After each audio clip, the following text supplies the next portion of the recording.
एक बार की बात है, ग्रीस के सम्राट किसी बात पर अपने वजीर से नाराज हो गए। नाराजगी में उन्होंने वजीर के लिए फांसी की सज़ा का ऐलान कर दिया। फांसी का समय शाम के 5 बजे तय किया गया। फांसी की सज़ा दिए जाते समय वजीर दरबार में उपस्थित नहीं था। सम्राट ने सैनिकों को आदेश दिया, जाओ जाकर वजीर को बता दो कि शाम को ठीक 5 बजे उसे फांसी पर लटका दिया जाएगा।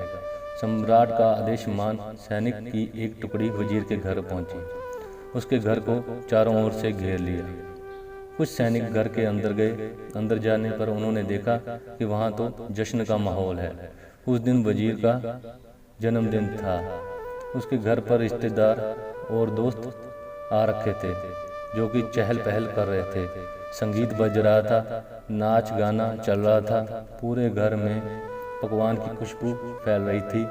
कुल मिलाकर वहाँ का माहौल बड़ा खुशनुमा था। सैनिकों ने बड़ी महफिल में ऐलान कर वजीर को फांसी की सज़ा के बारे में बताया। ये भी बताया कि फांसी शाम 5 बजे दी जाएगी।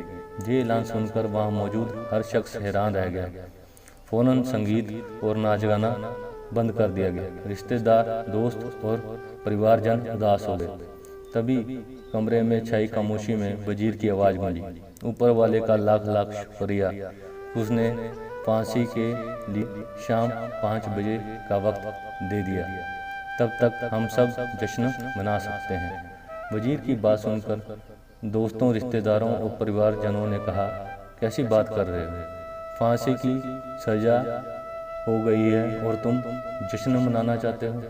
वजीर के किसी तरह सबको समझाया और जश्न फिर से शुरू करवाया। दोस्त उदास थे लेकिन वजीर की खुशी के लिए जश्न में शामिल हो गए। ये खबर सैनिकों द्वारा सम्राट तक पहुंचाई गई।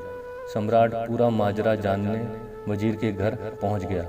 वहां पहुंचकर जब उसने सबको जश्न मनाते हुए देखा तो वह भी दंग रह गया। उसने वजीर से कहा, तुम पागल हो गए हो? शाम 5 बजे तुम्हें फांसी पर लटका दिया जाएगा और तुम जश्न मना रहे हो।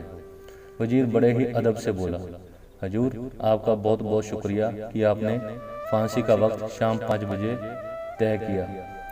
इस तरह मुझे शाम 5 बजे तक का वक्त मिल सका। यदि आप मुझे ये वक्त ना देते तो मैं अपने परिवार, दोस्तों और रिश्तेदारों के साथ जश्न कैसे मना पाता। फांसी पर लटकने के पहले मेरे पास शाम तक का वक्त है। मैं क्यों इसको जाया करूं? मेरे पास जितना भी वक्त है उसे मैं खुशी खुशी गुजारना चाहता हूं। वजीर की ये बात सुनकर राजा ने वजीर को गले लगा लिया और कहा, जिस इंसान को वक्त की कदर है, जो जिंदगी का हर लम्हा खुशी खुशी गुजारना चाहता है, उसे मौत कैसे दी जा सकती है? उसे जीने का पूरा हक है। तुम्हारी बातों ने में हमारा दिल खुश कर दिया। तुम्हारी फांसी की सज़ा माफ़ की जाती है। तो दोस्तों, इससे सीख हमें ये मिलती है कि ज़िंदगी खूबसूरत है, इसका हर लम्हा खुशी के साथ गुजारें। ये ज़रूर है कि ज़िंदगी में कई बार मुश्किलों भरा वक्त सामने आ खड़ा होता है और हम परेशान हो जाते हैं। ऐसे में हम ज़िंदगी जीना ही छोड़ देते हैं। मुश्किलों के मारे हम उसका सामना भी नहीं कर सकते।